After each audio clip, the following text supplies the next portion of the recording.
બધાને મારા જય શ્રી કૃષ્ણ. દુશ્મની કરવી જો હોય ને વાલા, તો કંઈક પાત્રતા જોઈન કરવી. નમાલા માય કાંગલાને શું આપણી દુશ્મનીને કાબેલ બનાવવો?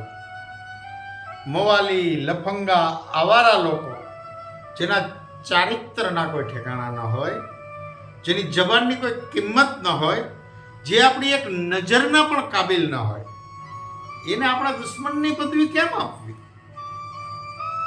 લુચ્ચા, બેશરમ, નફ્ફટ કે જેને છેતરપિંડી સિવાય કશું જ ન આવડતું હોય, એવાને શું ઉજળા કરવા આપણી દુશ્મન બનાવીને?